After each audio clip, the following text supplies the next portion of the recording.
12 वर्षों के पश्चात देवगुरु बृहस्पति तथा दैत्य गुरु शुक्राचार्य का महायुति प्रभाव आरंभ होने वाला है। वर्तमान समय में यदि हम स्थितियों को देखें तो गुरुदेव बृहस्पति का जो गोचर चल रहा है वो मिथुन राशि में चल रहा है।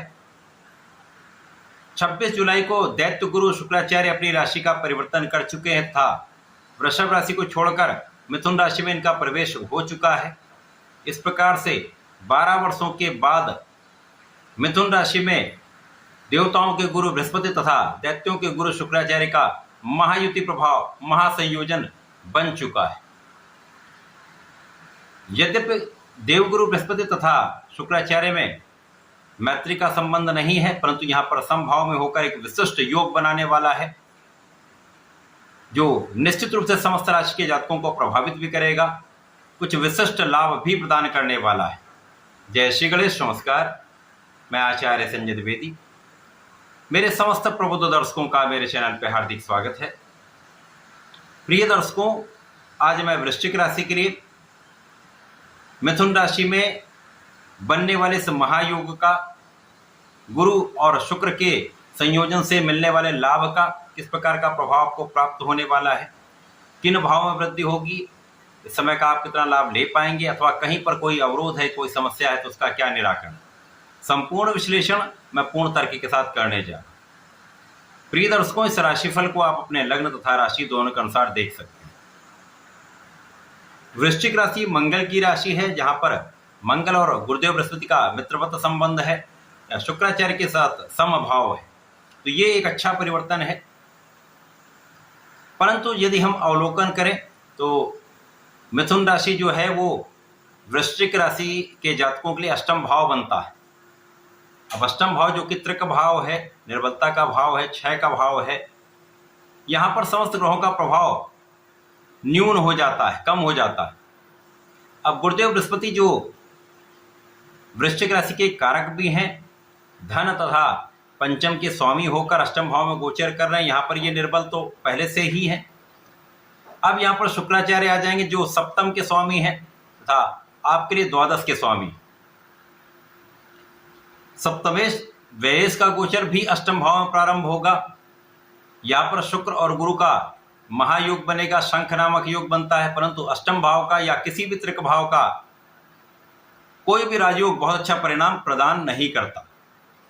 परंतु यहाँ पर एक विशिष्ट स्थिति यह बन रही है कि शुक्राचार्य यहाँ पर विपरीत राजयोग में हो, तो गुरुदेव बृहस्पति यहाँ पर निर्बल हैं, शुक्राचार्य के साथ इनका योग बनेगा जो विपरीत राजयोग में होकर यहाँ पर गोचर करेंगे, जिसके कारण कुछ भाव में आपको अच्छा लाभ मिलेगा, परंतु कहीं ना कहीं समस्या का योग यहाँ पर प्राप्त होने वाला है। वृश्चिक राशि के लिए इस समय में आपके स्वास्थ्य में कुछ समस्या हो सकती है, खाने पीने से संबंधित समस्याएं हो सकती हैं, यूटीआई की समस्या हो सकती है, मौसम के कुछ रोग हो सकते हैं।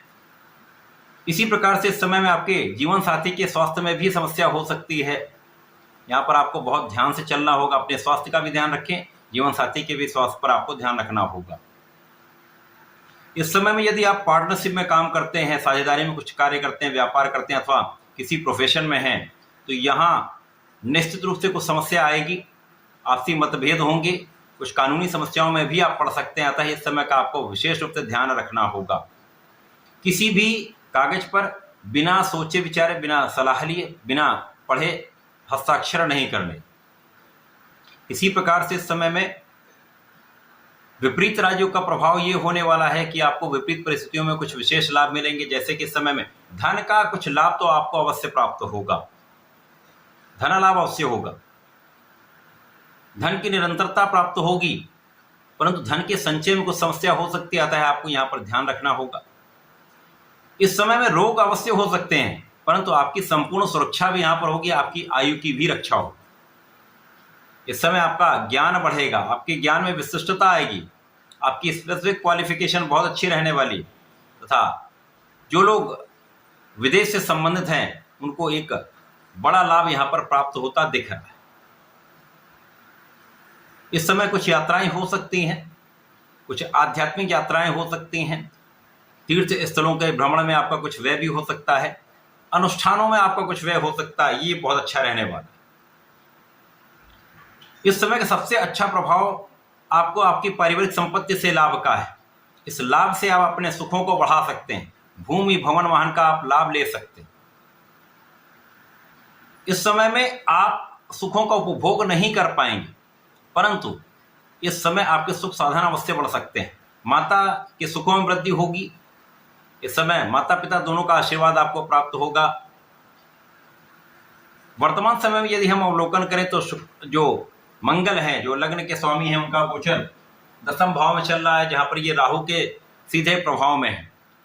28 जुलाई को जब इनकी राशि का परिवर्तन होकर ये लाभ भाव में पहुंच जाएंगे, तो इस समय में कुछ विशेष लाभ की स्थिति आपके लिए प्राप्त होने लगेगी। तो आपका शारीरिक कष्ट भी कम होने लगेगा, आपका तनाव भी कम होगा तथा आपके कार्य क्षेत्र में जो समस्याएं आ रही थी उनका निराकरण होकर आपके लाभ में पहले से अधिक वृद्धि हो जाए। अब नैसर्गिक रूप से गुरुदेव बृहस्पति आपको ज्ञानवान बनाते हैं, आपको योग्य बनाते हैं, आपको धैर्यवान बनाते हैं, आपको विवेकशील बनाते हैं। तो ये गुण तो आपके अंदर आने वाला है। इसी प्रकार से शुक्राचार्य इस भौतिक जगत का समस्त सुख प्रदान करते हैं। अब शुक्राचार्य यहाँ पर आपको सुखों का लाभ तो दे रहे हैं, परंतु समस्या क्या है? आपका स्वास्थ्य, मानसिक तनाव आपके लिए सुखों का उपभोग नहीं करने दे पाएगा। इसी प्रकार से अनावश्यक यात्राएं हो सकती हैं, उनसे बचना आपके लिए अत्यंत आवश्यक है। यदि विदेश जाना चाह रहे हैं, विदेशी यात्राएं आपके लिए ठीक रहने वाली हैं, परंतु स्वास्थ्य कारणों से अनावश्यक यात्राओं से बचेंगे तो आपके लिए भविष्य के लिए बहुत अच्छा रहने वाला है। कार्य की अधिकता हो सकती है, कार्य की अधिकता होगी, लाभ उतना नहीं होगा, तो थोड़ा सा तनाव आपका बढ़ सकता है, परंतु यहां पर धन की कोई बड़ी समस्या नहीं आने वाली।